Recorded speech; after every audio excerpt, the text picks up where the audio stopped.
नमस्कार दोस्तों, आपका बहुत बहुत स्वागत है हमारे चैनल नॉलेज टॉपिक में। समाज में समय समय पर कई ऐसे महापुरुषों ने जन्म लिया जिन्होंने सामाजिक समरसता के लिए समाज का पुनरुत्थान किया। समाज को संगठित करना हो या सभी को एक समान अधिकार देना हो, डॉक्टर भीमराव अंबेडकर ने इसके लिए जीवन भर संघर्ष किया। भारत जैसे महान राष्ट्र को एक संपूर्ण संविधान देने वाले डॉक्टर भीमराव अंबेडकर जी की संघर्ष गाथा को कई कवियों ने अपने शब्दों से सम्मानित किया है। डॉ बाबा साहेब अंबेडकर के पिता सूबेदार रामजी मालोजी सकपाल थे। वह ब्रिटिश सेना में सूबेदार थे। बाबा साहेब के पिता संत कबीरदास के अनुयायी थे और एक शिक्षित व्यक्ति थे। भारत की स्वतंत्रता के लिए अनेकों स्वतंत्रता सेनानियों ने अपना सर्वस्व न्योछावर किया, जिनमें से एक नाम भीमराव अंबेडकर जी का भी आता है। संविधान निर्माता डॉक्टर भीमराव अंबेडकर जी की संघर्ष गाथा भारत के युवाओं को प्रेरित करती रहेगी। 14 अप्रैल 1991 को भीमराव अंबेडकर जी का जन्म मध्य प्रदेश के इंदौर शहर के महू में हुआ था। डॉक्टर भीमराव अंबेडकर दलित समुदाय से आते थे। डॉक्टर भीमराव अंबेडकर जी ने अपने कर्मों, तप तथा त्याग के आधार पर भारत का संविधान लिखने तक का सफर तय किया। डॉक्टर भीमराव अंबेडकर के बचपन का नाम भिवा भीम भीमराव बाबा साहेब अंबेडकर आदि था। डॉ भीमराव अंबेडकर ने सन 1907 में मैट्रिकुलेशन पास करने के बाद एलिफिंस्टन कॉलेज से सन 1912 में ग्रेजुएशन की शिक्षा प्राप्त की, जिसके बाद वर्ष 1915 में कोलंबिया विश्वविद्यालय से अर्थशास्त्र में एमए की शिक्षा ली। सन 1917 में डॉक्टर भीमराव अंबेडकर जी ने पीएचडी की उपाधि प्राप्त कर की। डॉक्टर भीमराव अंबेडकर जी 9 भाषाओं के जानकार थे। भीमराव अंबेडकर जी ने भारत के हर वर्ग को समान दृष्टि से देखा और समान अधिकार देने के लिए भारत के संविधान का निर्माण किया। 65 वर्ष की आयु में समाज सुधारक भीमराव अंबेडकर का निधन 6 दिसंबर 1956 को देश की राजधानी दिल्ली में हुआ।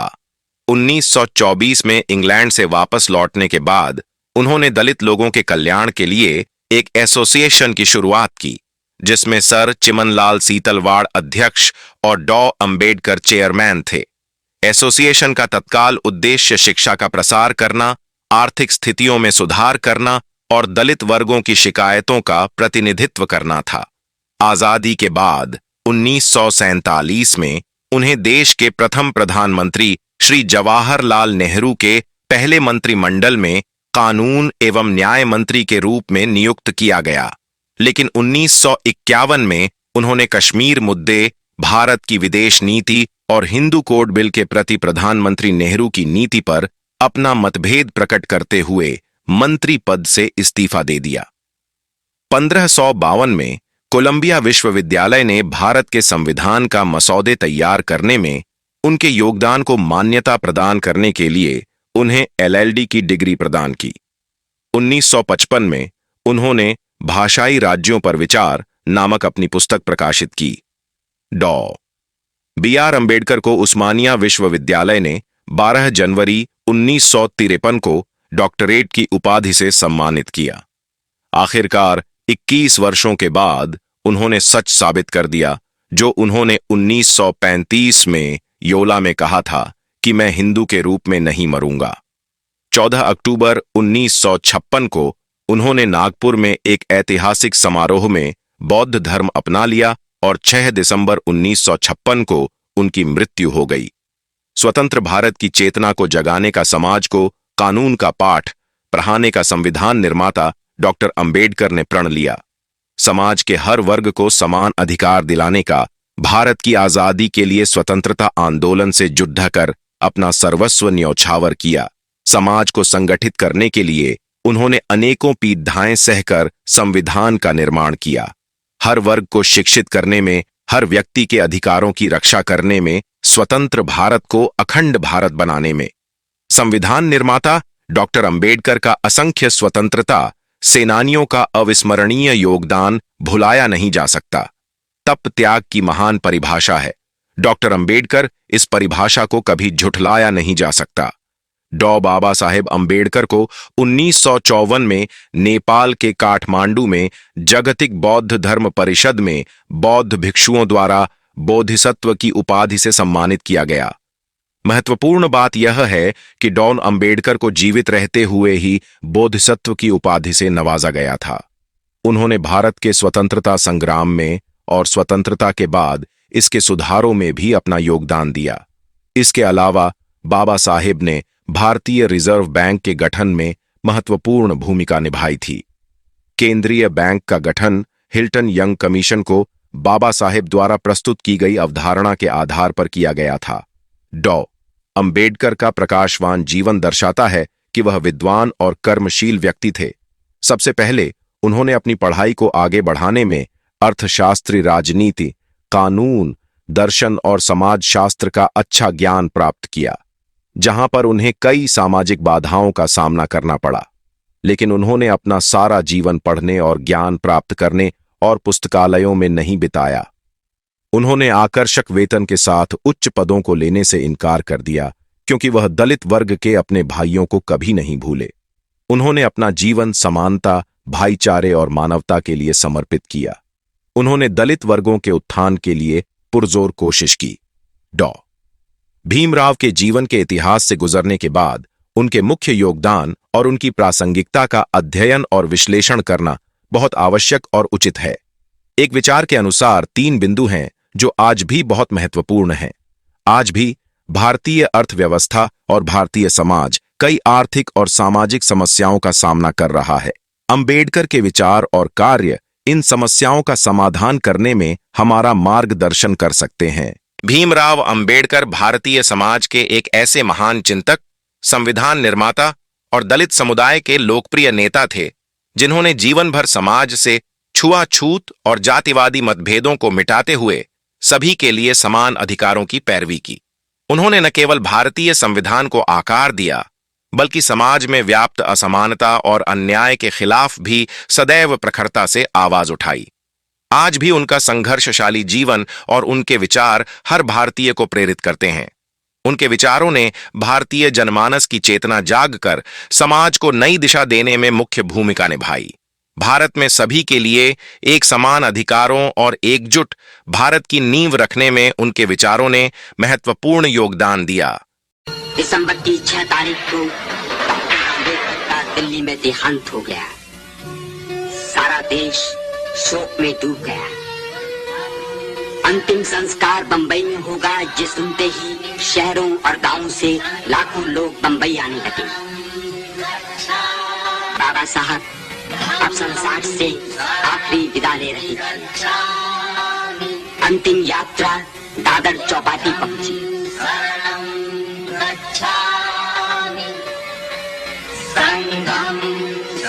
उन्हें शाही सलामी दी गई। चंदन की चिता में उस महामानव का शरीर लपटों में विलीन हो गया। वे चले गए। सदियों से चली आई इस जर्जरित रूढ़ि को जड़ से मिटा देने वाले इस परम प्रतापी युग पुरुष के जीवन का उज्जवल इतिहास केवल भारत को ही नहीं, बल्कि सारे संसार को ये संदेश देता रहेगा। भीमराव अंबेडकर जी, बाबा साहेब तुम्हें प्रणाम। भारत की पावन गाथा में अमर तुम्हारा नाम। भीम जैसा सूरज अगर निकला ना होता, हम दलितों के जीवन में ये उजाला ना होता। मर गए होते यूं ही जुल्म सहकर अगर हमें भीम जैसा रखवाला मिला ना होता। दलित समाज सुधारक को बाबा साहेब कहते हैं। जलते दीपक बनकर सदा हमारे दिल में रहते हैं। अमीरों का दिया हर अत्याचार सहा था उसने, फिर भी 2 वक्त की रोटी भी कमा ना पाया था। अपनी गरीबी के आगे वो बेबस नजर आया था, फिर भी 2 वक्त की रोटी भी कमा ना पाया था। फिर हुआ एक रोज चमत्कार इस धरती पर, बनकर मसीहा खुदा धरती पर उतर आया था। देश के लिए जिन्होंने विलास को ठुकराया था, गिरे हुए को जिन्होंने स्वाभिमान सिखाया था, जिसने हम सबको तूफानों से टकराना सिखाया था। देश का वो था अनमोल दीपक जो बाबा साहब कहलाया था। भारत के संविधान निर्माता, दलित शोषितों के भाग्य विधाता, लोगों को दिया समानता का अधिकार, बनाई जनता की सरकार, न्याय और जातिवाद से लिया लोहा, लोगों के मन को मोहा, महिलाओं और दलितों को दिए अधिकार, सबके सपनों को किया साकार। दलितों के अधिकारों के लिए किया संघर्ष, हर चुनौती को स्वीकार किया सहर्ष। राष्ट्र निर्माण के लिए किया कार्य, हर चुनौती को किया स्वीकार। देश हित के लिए सहे हर अपमान, इसलिए आओ करें बाबा साहब का सम्मान। हम आदि से अंत तक भारतीय हैं। ज्ञान हर व्यक्ति के जीवन का आधार है। जीवन लंबा होने के बजाय महान होना चाहिए। जो झुक सकता है वो झुका भी सकता है। एक सुरक्षित सेना एक सुरक्षित सीमा से बेहतर है। न्याय हमेशा समानता के विचार को पैदा करता है। धर्म मनुष्य के लिए बना है, न कि मनुष्य धर्म के लिए। एक इतिहासकार सटीक, ईमानदार और निष्पक्ष होना चाहिए। मन का संवर्धन मानव अस्तित्व का अंतिम उद्देश्य होना चाहिए। वर्गहीन समाज गढ़ने से पहले समाज को जातिविहीन करना होगा। उदासीनता सबसे खतरनाक बीमारी है जो लोगों को प्रभावित कर सकती है। संविधान केवल वकीलों का दस्तावेज नहीं है, बल्कि यह जीवन जीने का एक माध्यम है। आप स्वाद को बदल सकते हैं, परंतु जहर को अमृत में परिवर्तित नहीं किया जा सकता है। जो कौम अपना इतिहास नहीं जानती है, वह कौम कभी अपना इतिहास नहीं बना सकती है। धर्म पर आधारित मूल विचार व्यक्ति के आध्यात्मिक विकास के लिए एक वातावरण बनाना है। इतिहास गवाह है, जब नैतिकता और अर्थशास्त्र के बीच संघर्ष हुआ है, वहां जीत हमेशा अर्थशास्त्र की होती है। यदि हम एक संयुक्त एकीकृत आधुनिक भारत चाहते हैं, तो सभी धर्मों के धर्म ग्रंथों की संप्रभुता का अंत होना चाहिए। हमारे देश के संविधान में मतदान का अधिकार एक ऐसी ताकत है जो किसी ब्रह्मास्त्र से कहीं अधिक ताकत रखता है। इस पूरी दुनिया में गरीब वही है जो शिक्षित नहीं है। इसलिए आधी रोटी खा लेना, लेकिन अपने बच्चों को जरूर पढ़ाना। शिक्षित बनो, संगठित रहो, संघर्ष करो। शिक्षा वो शेरनी है, जो इसका दूध पिएगा वो दहाड़ेगा। देश के विकास के लिए नौजवानों को आगे आना चाहिए। यदि आप मन से स्वतंत्र हैं, तभी आप वास्तव में स्वतंत्र हैं। अच्छा दिखने के लिए नहीं, बल्कि अच्छा बनने के लिए जियो। बुद्धि का विकास मानव के अस्तित्व का अंतिम लक्ष्य होना चाहिए। महान प्रयासों को छोड़कर इस दुनिया में कुछ भी बहुमूल्य नहीं है। शिक्षा महिलाओं के लिए भी उतनी ही जरूरी है जितनी पुरुषों के लिए। छीने हुए अधिकार भीख में नहीं मिलते, अधिकार वसूल करना होता है। देश के विकास से पहले हमें अपनी बुद्धि के विकास की आवश्यकता है। शिक्षा सभी के लिए समान रूप से उपलब्ध होनी चाहिए। डॉक्टर अंबेडकर ने सभी के लिए समान शिक्षा के अवसरों पर जोर दिया। विद्यार्थी की पहचान ज्ञान से होती है, फिर चाहे उनकी जाति, धर्म या आर्थिक स्थिति कुछ भी हो। शिक्षा एक ऐसा साधन है जो लोगों को उनके अधिकारों और कर्तव्यों के प्रति जागरूक बनाता है। विद्यार्थियों को मिलने वाली शिक्षा व्यावहारिक और उपयोगी होनी चाहिए। शिक्षा का यही महत्व है कि वह समाजहित में सदैव प्रयासरत रहती है, ताकि एक सभ्य समाज का निर्माण हो सके। शिक्षा के माध्यम से मानव आवश्यक कौशल और ज्ञान की प्राप्ति करता है, जिससे सफलता मानव के पग पखारती है। शिक्षा सदैव धर्मनिरपेक्ष होनी चाहिए। शिक्षा को किसी विशेष धर्म या संप्रदाय से नहीं जोड़ा जाना चाहिए। यदि हम आधुनिक विकसित भारत चाहते हैं, तो सभी धर्मों को एक होना पड़ेगा। मेरी प्रशंसा और जय जयकार करने से अच्छा है मेरे दिखाए गए मार्ग पर चलो। ज्ञानी लोग किताबों की पूजा करते हैं, जबकि अज्ञानी लोग पत्थरों की पूजा करते हैं। जो व्यक्ति अपनी मौत को हमेशा याद रखता है, वह सदा अच्छे कार्य में लगा रहता है। स्वतंत्रता का अर्थ साहस है, और साहस एक पार्टी में व्यक्तियों के संयोजन से पैदा होता है। मैं एक समुदाय की प्रगति को उस प्रगति की डिग्री से मापता हूं जो महिलाओं ने हासिल की है। संवैधानिक स्वतंत्रता का कोई अर्थ नहीं है जब तक आप सामाजिक स्वतंत्रता प्राप्त नहीं कर लेते। राजनीति में हिस्सा न लेने का सबसे बड़ा दंड यह है कि अयोग्य व्यक्ति आप पर शासन करने लगता है। जो धर्म जन्म से एक को श्रेष्ठ और दूसरे को नीच बताए, वह धर्म नहीं, गुलाम बनाए रखने का षड्यंत्र है। अगर मुझे लगा कि मेरे द्वारा बनाए गए संविधान का दुरुपयोग किया जा रहा है, तो सबसे पहले मैं इसे जलाऊंगा। हो सकता है कि समानता एक कल्पना हो, पर विकास के लिए यह जरूरी है। पति पत्नी के बीच का संबंध घनिष्ठ मित्रों के संबंध के समान होना चाहिए। मैं राजनीतिक सुख भोगने नहीं, बल्कि नीचे दबे हुए अपने भाइयों को अधिकार दिलाने आया हूं। कानून और व्यवस्था राजनीतिक शरीर की दवा है। जब राजनीतिक शरीर बीमार पड़े तो दवा जरूर दी जानी चाहिए। भाग्य से ज्यादा अपने आप पर विश्वास करो। भाग्य में विश्वास रखने के बजाय शक्ति और कर्म में विश्वास रखना चाहिए। निहित स्वार्थों को तब तक स्वेच्छा से नहीं छोड़ा गया है जब तक कि मजबूर करने के लिए पर्याप्त बल ना लगाया गया हो। एक महान व्यक्ति एक प्रख्यात व्यक्ति से एक ही बिंदु पर भिन्न है कि महान व्यक्ति समाज का सेवक बनने के लिए तत्पर रहता है। मंदिर जाने वाले लोगों की लंबी कतारें जिस दिन पुस्तकालय की ओर बढ़ेंगी, उस दिन मेरे इस देश को महाशक्ति बनने से कोई रोक नहीं सकता है। मैं बहुत मुश्किल से इस कारवां को इस स्थिति तक लाया हूं। यदि मेरे लोग, मेरे सेनापति इस कारवां को आगे नहीं ले जा सकें, तो पीछे भी मत जाने देना। एक विचार को प्रसार की उतनी ही आवश्यकता होती है जितना कि एक पौधे को पानी की आवश्यकता होती है, नहीं तो दोनों मुरझाएंगे और मर जाएं। शिक्षा वह शस्त्र है जो हर बंद दरवाजा खोल सकती है। संविधान की ताकत तभी दिखती है जब जनता अपने हक को पहचानती है। जो समाज अपने अधिकार भूल जाता है वह फिर से गुलामी की ओर बढ़ता है। न्याय तब तक अधूरा है जब तक हर अंतिम व्यक्ति को उसका हक न मिले। आत्मसम्मान की शुरुआत खुद पर विश्वास से होती है। बदलाव किताबों से नहीं, सोच से आता है। जाति का अंत तभी होगा जब हम इंसान को इंसान समझेंगे। एकजुटता वह चाबी है जो सामाजिक बंदिशों को तोड़ सकती है। ज्ञान ही सबसे बड़ा समानता का माध्यम है। कोई भी धर्म मानवता से बड़ा नहीं हो सकता। अगर आपके पास सोचने की आजादी है तो आप आधे रास्ते पर हैं। जो समाज इतिहास से नहीं सीखता वह अपने भविष्य को खो देता है। बोलने की आजादी से ही सच्चा लोकतंत्र जन्म लेता है। संघर्ष करना गलत नहीं, चुप रहना गलत है। बदलाव लाना है तो पहले खुद को बदलो। समता केवल शब्द नहीं, यह एक जीवन जीने का तरीका है। एक शिक्षित समाज ही सशक्त भारत की नींव है। संविधान केवल कानून नहीं, यह देश का आत्मा है। राष्ट्रवाद तभी औचित्य ग्रहण कर सकता है जब लोगों के बीच जाति, नस्ल या रंग का अंतर भुलाकर उनमें सामाजिक भ्रातृत्व को सर्वोच्च स्थान दिया जाए।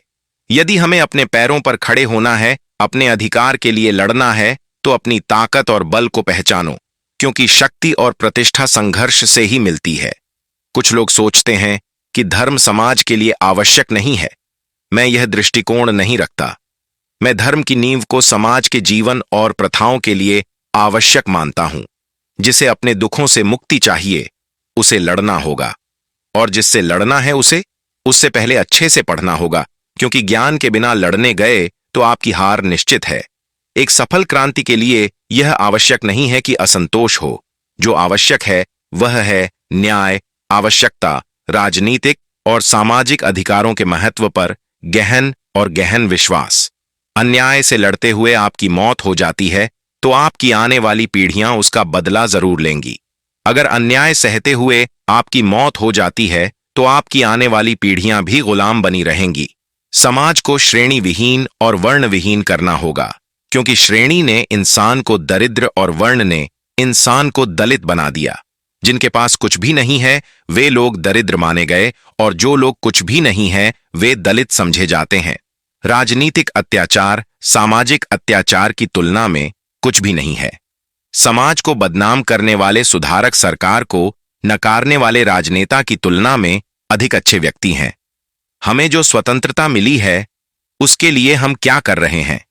यह स्वतंत्रता हमें अपनी सामाजिक व्यवस्था को सुधारने के लिए मिली है, जो असमानता, भेदभाव और अन्य चीजों से भरी हुई है, जो हमारे मौलिक अधिकारों के साथ संघर्ष करती है।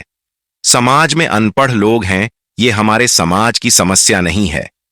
लेकिन जब समाज के पढ़े लिखे लोग भी गलत बातों का समर्थन करने लगते हैं और गलत को सही दिखाने के लिए अपने बुद्धि का उपयोग करते हैं, यही हमारे समाज की समस्या है। आशा करते हैं कि आपको आज का टॉपिक अच्छा लगे। इसमें दिए गए भीमराव अंबेडकर के विचार पसंद आए होंगे। हमारे चैनल के साथ बने रहें। हमारा चैनल सब्सक्राइब करें और अपने दोस्तों के साथ शेयर करें।